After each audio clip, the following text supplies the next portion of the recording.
Welcome to the Awakening webinar series, where we're seeking to infuse the movement with voices, resources, and inspiration for today's challenges. I'm your host, Michael Guzman, and today I have the pleasure of being here with Mr. Mike McDonald, the Chief Strategic Relationship Officer with BibleProject. Mike, man, so glad to have you here on the call today. Thanks for being here. Man, what a gift. I'm grateful to get to do this with you. So thank you so much for having me. Yeah. And I know that title's a mouthful. What in the world? I think we can just go with Mike. Yeah. It's a little ridiculous. I hear you, but it sounds pretty cool. The bits that I've gotten to watch about you describing your work there with BibleProject, I'm excited to dig in and for folks to be able to hear what you're doing. It just sounds amazing. So I love it. That's great. Hey, but I know that a lot of our pastors, the audience that is going to be watching this is going to be largely pastors, local congregations in Oregon and Southwest Washington. So you're a neck of the woods, you're a Portland guy. And so that's our territory as well. I'm over in Bandon from the coast, a long ways away. But for those that may not have heard about the BibleProject, do you mind just kind of even jumping in there, give people a little bit of an elevator pitch about the BibleProject, just to bring them up to speed? Sure. Yeah. Essentially, we are an ed tech company, primarily an animation studio, really, that makes explainer videos about the Bible.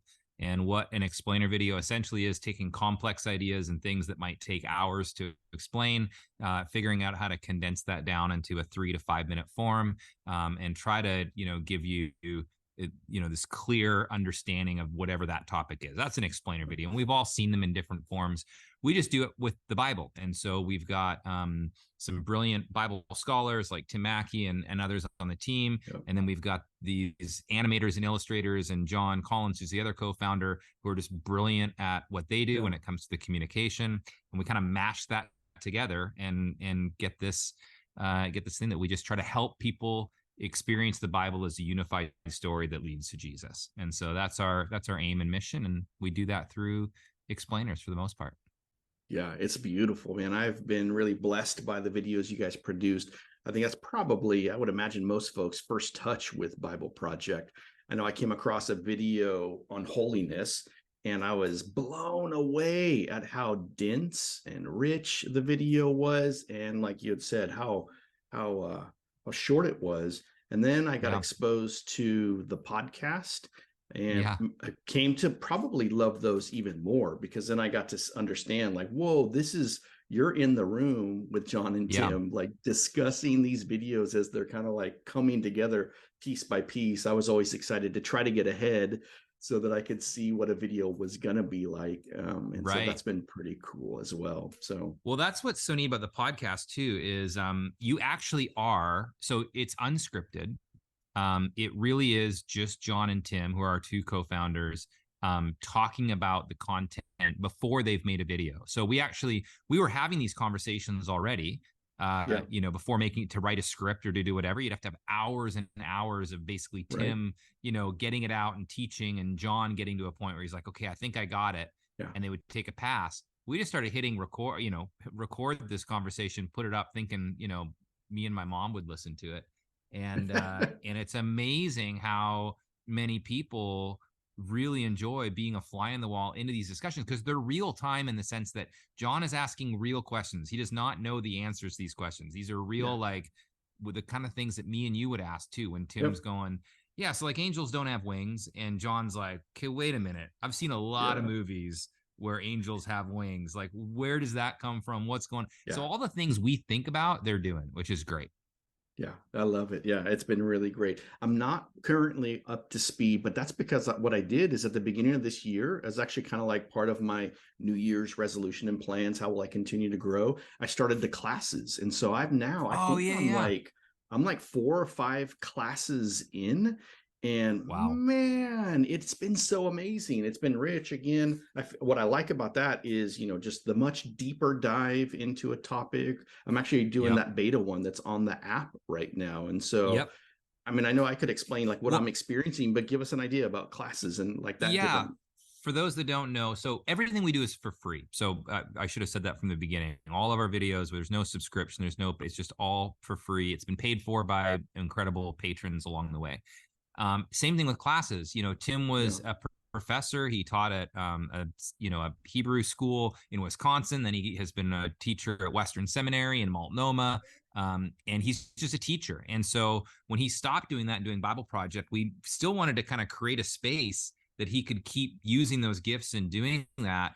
But instead of for 30 students, what if we could do it for 300,000 students or however many, and make them free? And so we had the ability to do that. We record it. We bring in live students to come. They spend like 3 to 4 days with us. We record the whole thing, and you're basically getting a 20-hour seminary level class on many different kind of things, all for free. And it's done really well. I've experienced what you've experienced, and I've never experienced an online learning environment like what's been built in classroom. Yeah. You can just tell there's some philosophical decisions that you guys have made about how you even approach it. I know Tim could probably just wield the, theological sword and be like, let me show you all that I do. But I love the humility the things are approached with. I love how John kind of adds, if you will, maybe like color commentary. He's like the everyman who's like, wait a minute, let's break this down. You kind of gave an example of all of that. And I'm amazed at how you guys have been able to carry it over into everything that you guys produce. And so, man, what a blessing. I'm sure it's got to be great to be a part of a team like that. It is fun. And Tim is the same guy he was, 15 years ago, 20 years ago, as he is today. And in that journey, it's so fun for me to get to go, hey, Tim, I got I'm sitting next to him. Like, I got a question about this. I was reading this.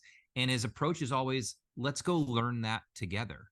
Yeah. Like, it's never like, let me just teach you all these things that I know. It's like, oh, let's go experience and learn this together. Let's go open this up. And he just continues to be, both of them, just incredibly humble. Very, very cool. Well, hey, and I'd love to drill in just for folks that may not be familiar with you. Tell us a little bit about maybe your ministry history. Like, have you always worked with the Bible Project? Like, what led you to be, here now in this role and on this team? Yeah, I mean, so I didn't grow up in the church. I grew up Baha'i, which is a religion out of Iran in the 1850s, kind of an offshoot of Islam, and then came to faith when I was 19 through a missionary in Turkey. I was traveling around on a find myself trip over there for a couple months. I'm Canadian, so I came back to Canada, got a job, didn't get involved in the church at all. Long story short, found a church, moved to Portland. I was in restaurants. I owned and operated restaurants and was part of buying this restaurant chain down in Seattle and Portland. Moved down to Portland, happened to just live just a few blocks away from this newer church plant called the Imago Dei Community, which, was over on the east side there. Started attending, started, ushering, started serving, started leading a small group. Wow. Before you know it, I sold the restaurant and actually got a job at Imago, doing their finances and doing leadership in small group type stuff. Yeah. I then had planted a couple small groups downtown. There was a new church plant called Solid Rock at the time, which was John Mark Comer and his dad Phil were planting this church in Portland. 2007 or something like that, 6. Yeah. And I had met them through some mutual friends, and they'd said, "Oh gosh, would you come and spend a day with us and just talk about what you've learned about doing small group type stuff, missional community, home communities, whatever you want to call them, in Portland, because we want to start these, but we don't know what we don't know." And so I spent a day with them and kind of just told them all things I wouldn't do again, what I would do, all of that, learn from all of my failures. Yeah. And they just kind of said, "Gosh, would you ever think about, leaving Imago and coming and helping out here?" And I was like, "Absolutely not. I'm not a suburb guy. I'm not coming out to Beaverton." But the Lord had a different plan for me. And it was actually on my honeymoon with my wife that we both felt like God was saying, you got to not just do what you want to do. You got to go where I call you. And I feel like I'm calling you in this direction. And so, left Imago on great terms, went over to Solid Rock, ended up starting a nonprofit there that was doing all the justice work globally and locally. Cool. So refugee care, orphan care, that kind of stuff. And then I planted Bridgetown with John Mark. So John Mark, I was living downtown, so I went and planted Bridgetown, John Mark and I, and that just grew real fast. We were hiring people around us, to kind of do all of this. I kept just doing the ministry for Hear the Cry. And then I had known John Collins, who's one of the founders of Bible Project, I knew from Imago. So the moment he was starting Bible Project, he was showing me the videos and going like, "What do you think of these? Do you think these would be That's helpful? cool. Do you, you know?" Yeah. So I've been around and been a part of Bible Project since the beginning. Yeah. Came on staff 5 years ago as the organization had grown to a place where they were looking to grow globally and go Yeah. into different countries, different languages. And so I came on to help do that, do strategic relationships, which Wow. was who do we want to work with out there? Yeah. Who's doing great stuff like Alpha, Young Life, Crew, whoever, like, who do we want to Yeah. be around and work with and help out? And then how do we grow this thing on a global scale from a language standpoint? And so Yeah. we've grown it to 56 different languages. They get Wow. fully re-illustrated, reanimated, complete voiceover from local indigenous communicators on the ground in those countries. So we have a Yeah. team in Egypt and a team in like all over Wow. the place. So we have some 40 something teams around the world. And then those fully get done. And again, those are all free as well. So anyways, that's my story with Bible Project. I'm still here. I've handed Yeah. off the global stuff in the last Okay. few months, just because strategic relationships has also just grown to be so Hmm. big with who we're working with and what we're doing.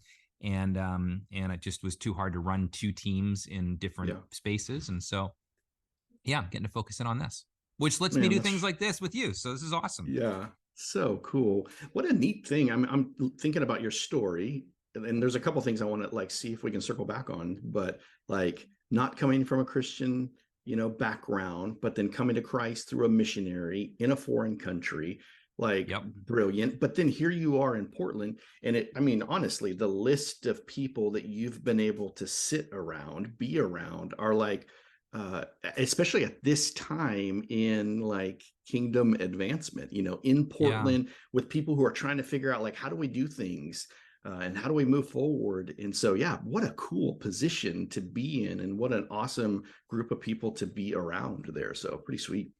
Yeah, I feel very just grateful to get to learn, Yeah. and continue just to be a student in all of those places for sure. And Yeah. what was neat is when I did come to faith, I was a missionary, but really the missionary, we were like, playing around in some caves in Cappadocia. And he found out I was a Baha'i, and he's like, "Hey, have you ever read the Bible?" I'm like, "I'm a Baha'i. I know all Yeah. about Jesus, because that's what we Yeah. think." And Yeah. he's like, "Why don't you take my Bible and read through one of the Gospels, Wow. and let's talk about it tomorrow?" And so I took his Bible and I ended up reading through the whole Gospel of Matthew. It was like a 4 hour sitting, Hmm. and that night, in my own words, I mean, I know what they would be now, but in my own Hmm. words, ended up, basically saying, "I'm following the wrong dude. I need to be following Jesus. Jesus is the guy. This is my rabbi. This is my teacher." And I didn't know that I had to let go of the Baha'i faith even at that point. I just was like, I just am going to start following Jesus. Yeah. And what's so wild is even for the next 2 to 3 years, I didn't have a community back in Canada because I didn't know anybody Yeah. that was Christian. I just read the Bible every day. Wow. Like that was my experience Yeah. with God and Jesus and prayer. And so it's so fun to be at a place now at the Bible Project where like that was my story of faith Yeah. for myself. So Yeah. what the Bible Project is doing meets me in such a beautiful way that it's helping people actually understand us. I wish we had something like the Bible Project when I came to faith because Yeah. it was, gosh, it was gobbledygook for a lot of it for me. It took, Yeah. I I didn't bet. have so anyways, That's cool. Hey, dig yeah. into that like night, that 4 hour time of reading the scriptures, and then come into that aha, I'm following the Uh, wrong guy. What, like, can you like parse that out? Like what clicked? yeah, I mean, I know the Holy Spirit's involved and all that, but how yeah, would you describe it? it was a surreal God carrying me moment. I'd never prayed Baha'is. I mean, I'd never prayed my own prayer. We have like written prayers that we memorize. I had a morning prayer, an afternoon prayer. It was Yeah. very, just again, kind of like the Islamic faith. It has a lot of that. And so I had never had my own words. So there's a few things that happened. One, the Sermon on the Mount wrecked me. I didn't know which book to open. No one told me to go to John first or go, like there was none of that. Right. It was I just opened up the first one, which was Matthew when I got to the New Testament. And the Sermon on the Mount just felt so counter. It just felt so, I mean, now the words that upside down, like all the different kind of Yeah. language I have now. At the time, I just knew this is so radical. This is so like, you've said, you've heard that it was said once of old, like you shouldn't, like if you've even looked at a woman, you've committed adultery, like all this kind of stuff that just felt so, intense. And I had never heard that kind of stuff in the Baha'i faith. And Jesus was healing people, and Baha'u'llah never healed people. And Jesus was, he was pointing to the Father. It wasn't like, anyway, there was just a bunch of things. If I had to sum it up at the end of that, I felt like 3 words: the gospel, Jesus is Lord. That's what I felt like. That's, I guess, what, like, if someone goes, hey, Mike, how do you summarize the gospel? I'm like, for me, in my experience, it was 3 words: Jesus is Lord. Yeah. And and so I prayed my first kind of prayer of my own, which is just, God, if this is real, if Jesus is real, man, I need to hear from you. I need to feel it. I need to know, like, whatever, again, those kind of, and my dad left when I was 3. I didn't grow up with I have weird hard dad issues, hard stepdads, abusive stepdads. And so, for me to actually reach out to the Father, I had never loved even that language. I was probably more comfortable with mother, to be honest with you, but to reach out with that language, to be open, I felt like God picked me up in that moment, and to a point where I was like, I'm never going to go home. I'm just going to live in Turkey for the rest of my life. Like, this feeling that I'm having right now, that's cool. I don't ever want to leave. So anyways, I don't know. It was multiple. It was an experiential, it was some intellectual, it was some, interaction, but that's cool. Yeah. Another unique thing that I'm hearing in your story is, so you're successful in business and then you move into ministry, but not from the traditional seminary route. Man, I feel at home with what you're saying there. That's kind of more my story as well. So I don't know. Can you push into that? I don't know that I'm looking for the history of first this happened, but like, you have a unique perspective coming from the business sector into ministry, but restaurant, you're building community. I mean, you're totally sitting people at the table. So maybe help us understand philosophies or principles that you translate that way. Yeah. I mean, I think, being in a restaurant, for instance, as an example, they were large restaurants. I had about 200 staff at each one. So big restaurants, lots of people. So you can imagine, and they're all often young and trying to figure out who they are and all, going to school, not whatever. So the type of people, you are surrounding yourself with every different type of person. You're people, again, whose parents have, split up to, the idyllic families, the Brady, you got the Brady Bunch and you've got the Hogan family. You've got gay, straight, you just have the entire palette of human experience often with this many people. And so I'm surrounding myself and learning to love and learning to care for and learning to shepherd and disciple and all of those types of things in an environment that you don't get that at church, to be honest. For the most part, that's not all, sadly, that's not all the people that are coming into the building to sit at the feet of Jesus and learn.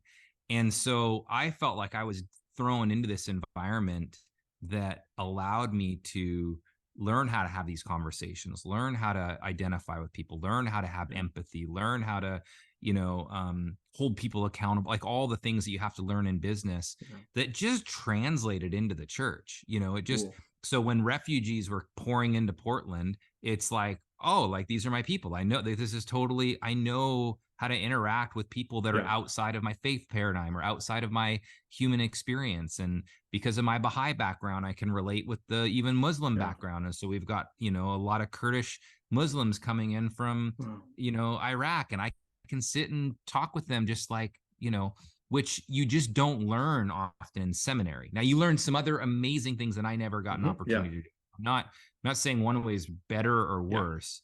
Just my experience is my experience, and it's helped me in certain ways and definitely hurt me in others. I've had to spend the late nights learning how to understand the context of the Bible so that I can explain it to others. So, there's, but that's cool. I don't know if that's what you're looking for, but that's good. Yeah. Maybe even here, push further into this, because you're hitting on it completely. And I think this is a lot of the heart I have behind this particular webinar series for our pastors. a lot of our pastors have come the opposite route. They've gone, let's say, more the traditional seminary. Maybe they Sure. have even been completely like enclosed in like a church world. And so Yep. when they see the changes that have happened around them in the wider culture, it feels like I don't know how to embody the gospel outside of what I've known from the past. So I think you're providing actually a really good living example of what it looks like to embody Christ, to have a ton of hope about it too. You're not like, oh Yeah. no, this is crazy. And so what would you say? A lot of the pastors that are listening here have been in seminary, have kind of grown up in this maybe like traditional ministry route. And it probably for a lot of them experientially, it feels like the world has shifted underneath them. But you're coming from Mhm. this opposite side. Like, what kind of encouragement would you give to a pastor to really maybe even express that hope that I just see vibrating from you? Yeah. I mean, what's interesting is like context wise, what's so wild, like in my world, in my life, for my fam, like it's only gotten better. Like I feel like I've got friends that are coming closer to Jesus. I've got family members who are coming closer. So my context is to go, gosh, I don't feel like things are getting worse. I think they're getting better in Cool. some ways. Yeah. I Mm-hmm. get culture is throwing us all this stuff, but nothing is surprising. The kingdom is surprising, in my opinion. I think we're dealing with similar things, and in a lot of ways, that he was dealing with, and so I don't think anything scares him in that sense.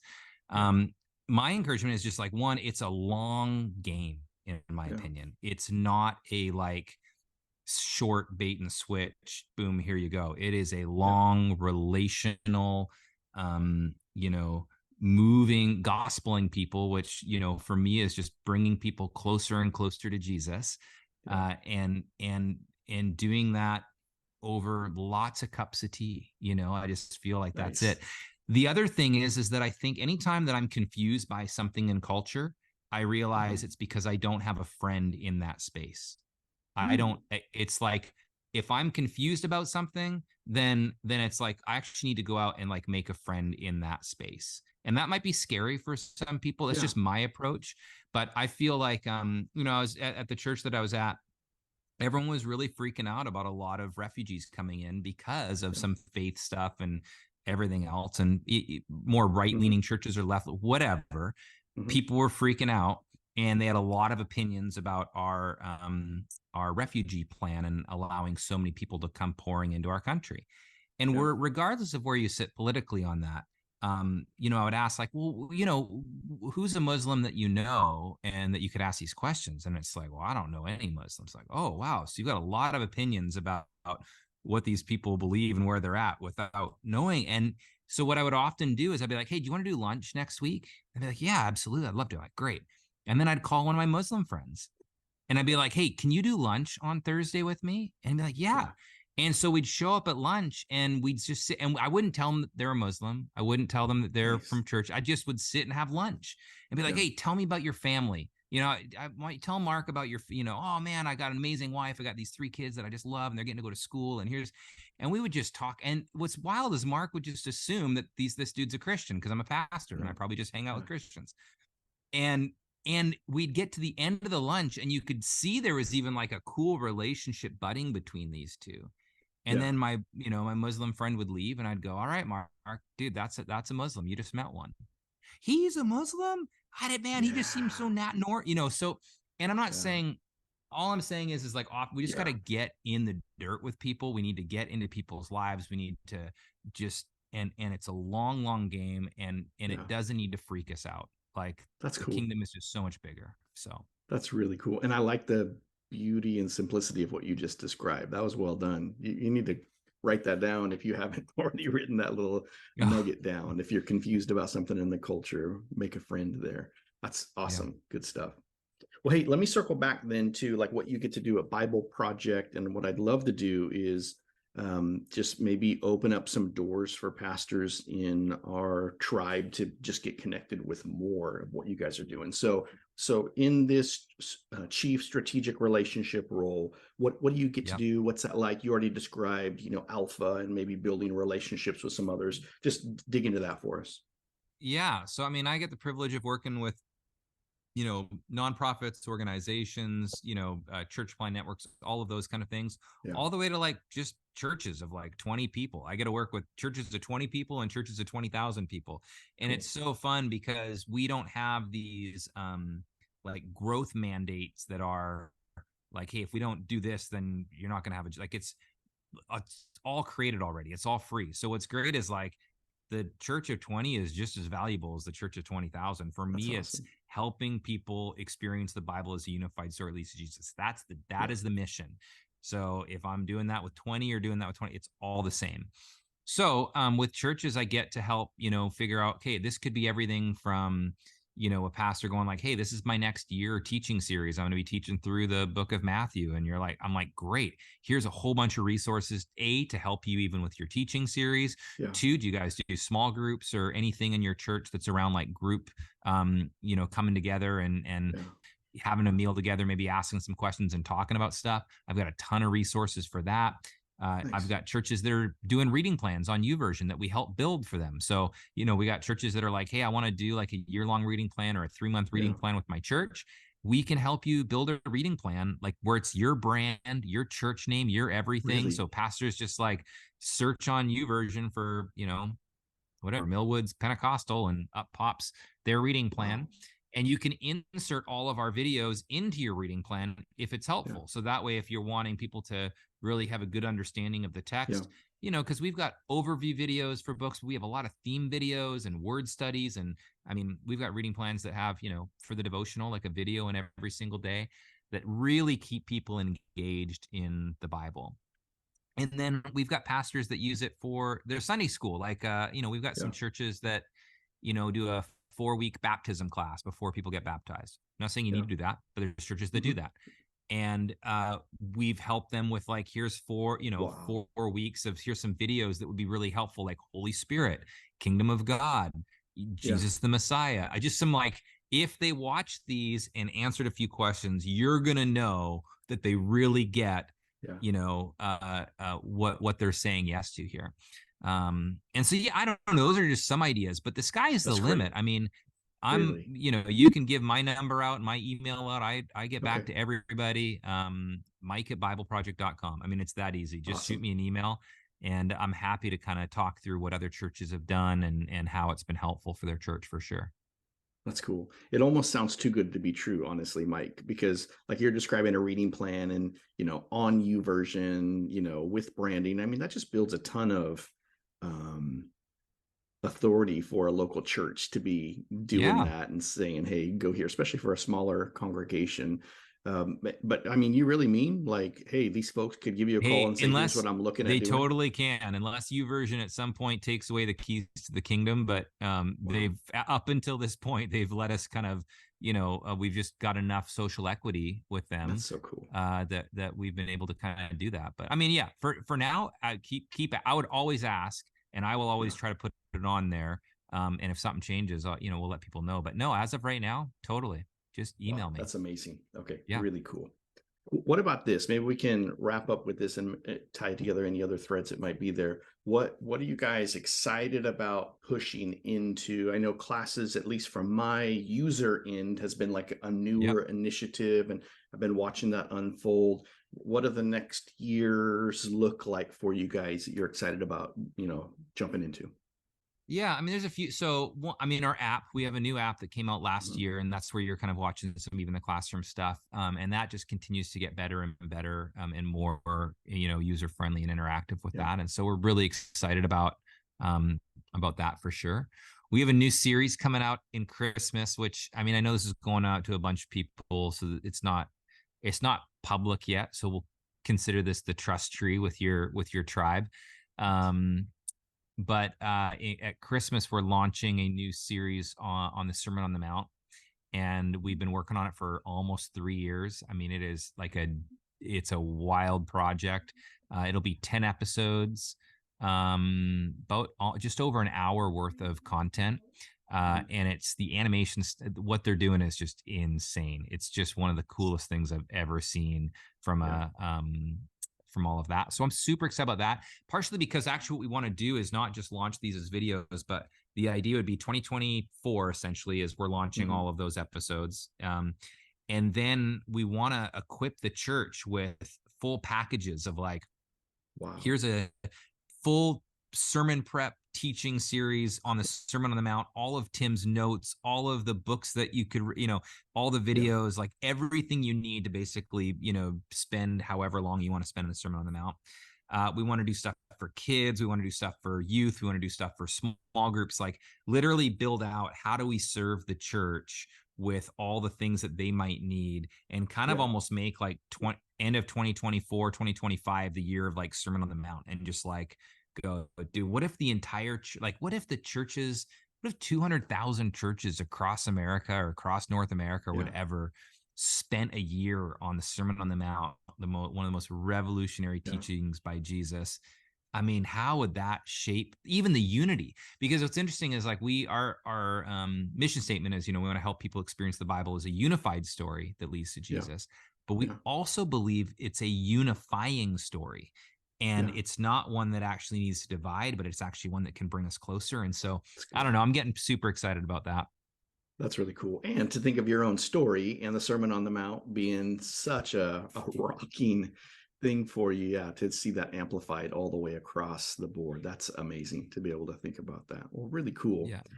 Pretty exciting. Mike, any other, I don't know, closing thought or thread you want to tie together? Again, just to frame this for you, I know you don't know our people personally, but we span the gamut from larger churches to smaller churches, like any denomination would. We've got, older seasoned pastors and younger pastors. We've got men in ministry. We've got women in ministry. Yeah. Again, you've got rural context, like I'm kind of in over on the coast, but then you've got city context, just like Portland. Any final word you want to bring to these pastors and leaders watching this? Gosh, I mean, you're doing the hard work. I know that because I was in it. And so I totally, we're doing what we're doing to try to help you do what you're doing, because we know how much work it is. Like John was a pastor and planted a church way back when. Tim was a pastor at Door of Hope in Portland. A lot of us have that background as well. And so we know what it means to do the work. And often you just don't have the space and time to even come up with a lot of this stuff. And so, that's one thing. The other thing that's been super helpful, and I'd be saying this if I worked at Bible Project or not, I haven't found anything like the Bible Project videos that, especially even for the next generation and that kind of like the youth and coming up into that, where you can play something that holds their attention for 5-6 minutes and actually have hours of conversation about it. It's just one of those, like you can play it and go, what'd you see? What'd you learn? What did you not like? What do you disagree with? What do you agree with? It's just like the simplest open-ended questions that allow people. We are seeing this at Campus Crusade and at youth groups all around the country, where they're playing a 5-minute video and they're talking for like it's like you just can't get them out of the room. And it's why. So, if you've got a heart for your congregation and your people having any sort of passion and excitement around the Bible, or the scriptures, I haven't found something that does it quite like this. And again, I'd be saying that if I was, working at Arby's too. Like it's definitely benefited my life. That's good. In that way. That's a good word. Good word. Well, thanks, Mike, so much for your time and for being here. Pastors, leaders that are watching this, and take some time. If you haven't dug into the Bible Project, go ahead and do so.